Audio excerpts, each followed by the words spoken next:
Stargate, Trump announces with SoftBank, Larry Ellison of Oracle, and OpenAI a new project which is going to invest $500 billion over the next 4 years in building out AI infrastructure for OpenAI in the United States. They said we will begin deploying $100 billion immediately. This infrastructure will secure American leadership in AI, create hundreds of thousands of American jobs, and generate massive economic benefit for the entire world. This project will not only support the reindustrialization of the United States, but also provide a strategic capability to protect the national security of America and its allies. So Palantir pumped 7% realistically this week because of this. I mean, the Dan Ives thing probably helped, but the initial 5% gain it got on Wednesday or Thursday morning, Wednesday morning was because of this Tuesday announcement. So my answer to your question here is, do I think 90 is expensive? Yes, especially if we don't get the growth to be able to justify 90, which I would assume has to be 35 to 40% guidance. However, I kind of think Wall Street has come to the conclusion that there's 3 elements of AI that we can all make sense of: self-driving, robotics, and then enterprise software. And if we're spending $500 billion of CapEx, Microsoft said they're good for $80 billion, and Nadella said that a couple of days ago, and then Zuckerberg today said he's spending $65 billion. Microsoft spent $53 billion in 2024, so it's a dramatic upgrade, and Zuck spent about $48 billion, so now they're spending $65 billion, again, a dramatic upgrade. I think the street's looking at Palantir, and they're like, okay, there's no way we're building all these data centers, training all these models, getting all these new versions of GPUs, Blackwell, Hopper, etc., if we're not going to get use cases from them. And if we're going to get use cases from them, the one company out of all the software companies that should be getting the majority of the value of those use cases, at least in the words of Dan Ives, is Palantir. So, I mean, what's your perspective on that? Do you think the market's looking at all the AI CapEx spend? And I know Palantir doesn't necessarily directly benefit from it because they're not a hyperscaler. They're not selling GPUs. But is the market kind of like, well, Palantir is going to have to grow 40 to 50% if we're spending this much on AI CapEx?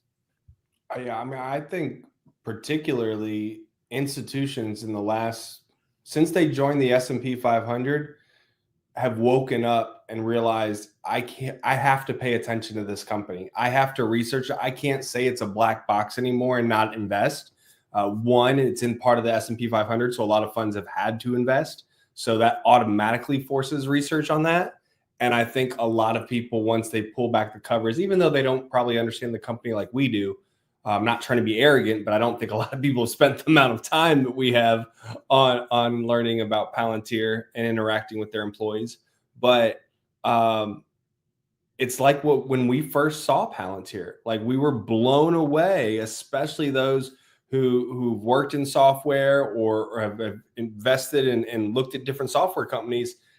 They're just on a whole nother level from the way they handle the business and the outcomes they do and how they operate. It's totally unique.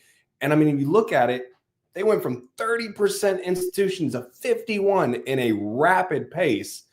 And I think we may even see, a year from now, I could see it being 60%. So I think that institutions are waking up and realizing this is a company that will continue to play a big part in the Western evolution, and that's why. And they know that the military is going to get more spending, and with the administration that's at hand, more innovation is going to happen in the military. That is for sure. Sorry, Amir, I was talking long. No, go ahead. That's why we have you on to talk. People want to hear us talk.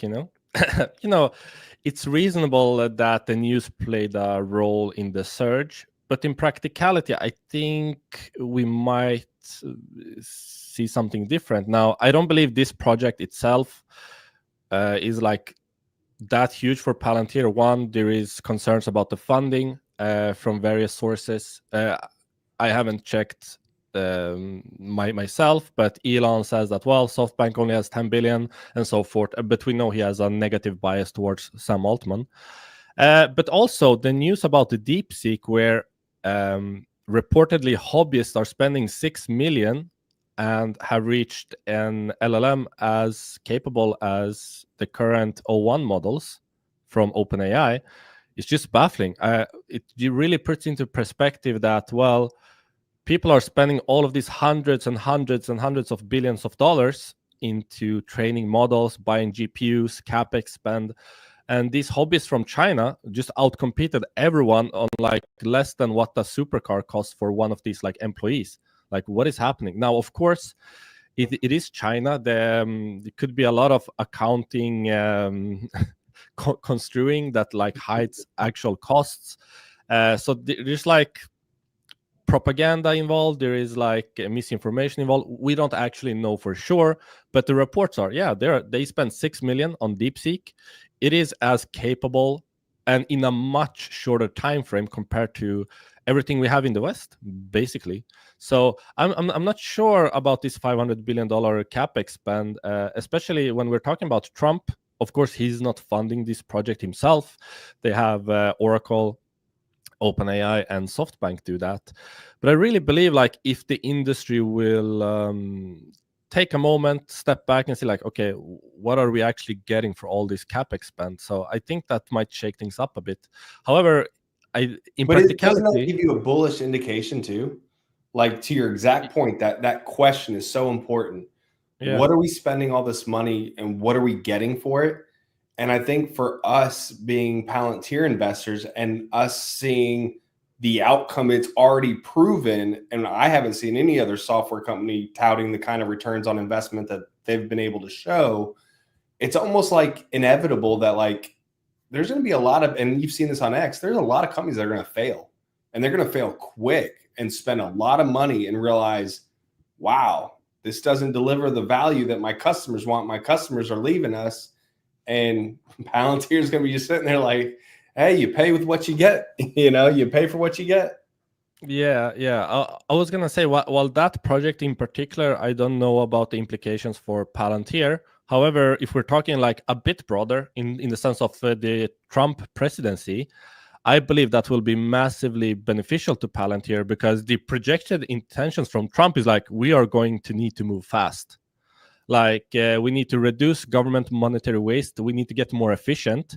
Obviously, Palantir is a proven way to become more efficient in your operation. So I think they will play a huge role across various parts of the government, not only be so DoD centered as they have been historically.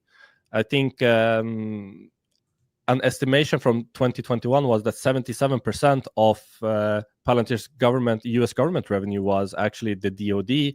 I made like, from what's public, I can also see that a large majority of all the contracts is the DoD. I think that will diversify. I think we're going to integrate ourselves into more parts of the government. And we also need to keep in mind, David Sachs appointed the head of AI within the Trump administration. He's a Palantir shareholder. He's aware of the Palantir capabilities. So if we just leave this like, what is it called? Stargate? I forgot the name. It's called Stargate. Yeah. I don't know. Like, there's some fishy stuff about that until like we actually start to see things move. I wouldn't put too much weight into it. Of course, it's good to be aware, keep track, see what's happening. But I think the Trump presidency and his intentions around all of these things is very bullish for Palantir. So I would like, for now, focus my research in that area, because I believe that there's a lot of expansion potential under the Trump administration within the government. So yeah, I'm really bullish for that. That's actually the next topic I was going to get to. Trump just became president Monday. It kind of feels like a new vibe that is currently in the United States. Dom, I know you're breathing the American air. You feel a little different than over the past 4 years.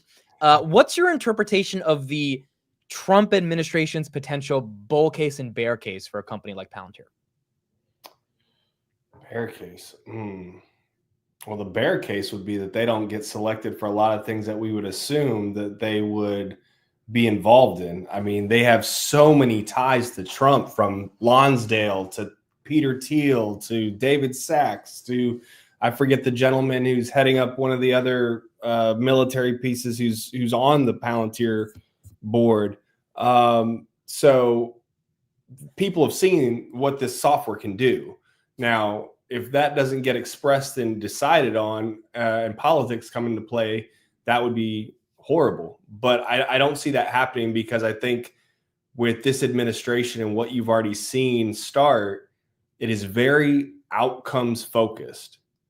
And so I think we're going to see a lot of transformation. And from a business perspective, he understands where our country needs to be at. China really is, still one of the major threats out there. And AI is like the space race, AI is the space race now. And this is, I think, more dire, more impactful than what the space race was years ago. This is going to determine a lot about global dominance. So for the bull case, I really see us getting a lot more. Remember how you used to always say, I just want 1% of the government spend. I just want 1%. I think he's going to get a lot more than what people are evaluating and what they're saying. So I think from that side, we'll see a lot. But in commercial, it's still really early innings. I know once someone posted their hat on, they said they go to the gym every day and nobody knows what it is. Like one person said, and I comment on there, I said, yeah, I was like, I work in technology and I'll bring up at every customer call just to see if they know what it is. And they don't. And then I go on my spiel. Yeah, there you go. Yeah, there it is.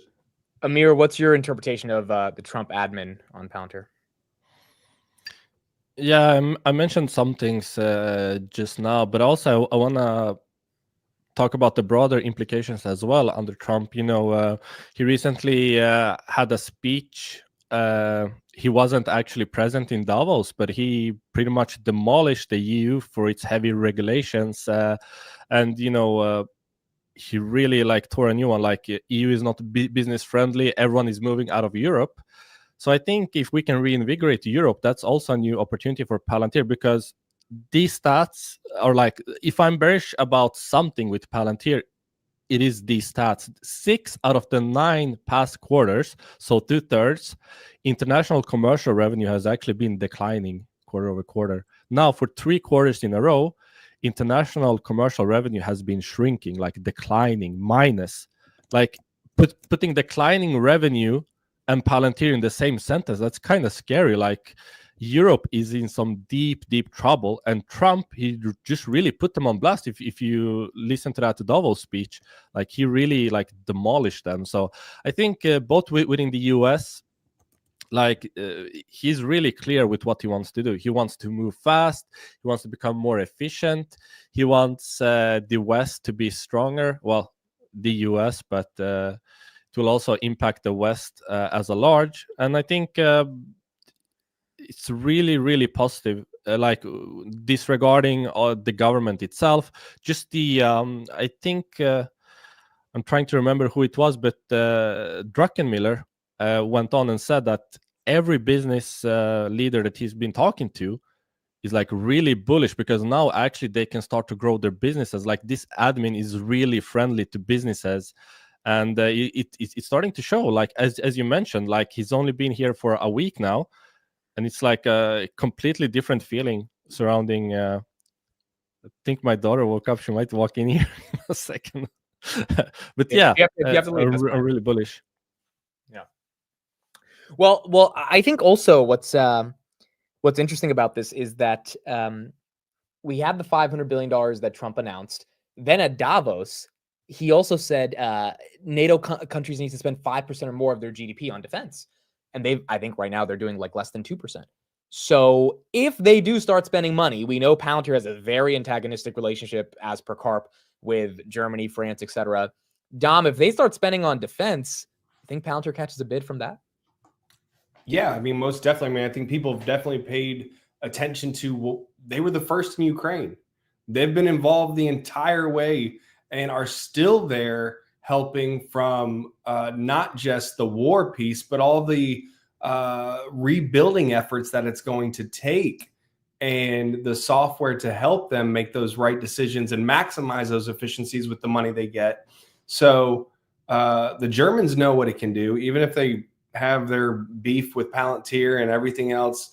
You know, the NHS had their beef with Palantir, and look, they're back using it. So if they choose to innovate and choose to spend money and realize that they have to push forward in that area, there's no other choice. I mean, that's going to give them the results. I mean, they can go waste their money or try to build it themselves, but that's going to they're not going to get there.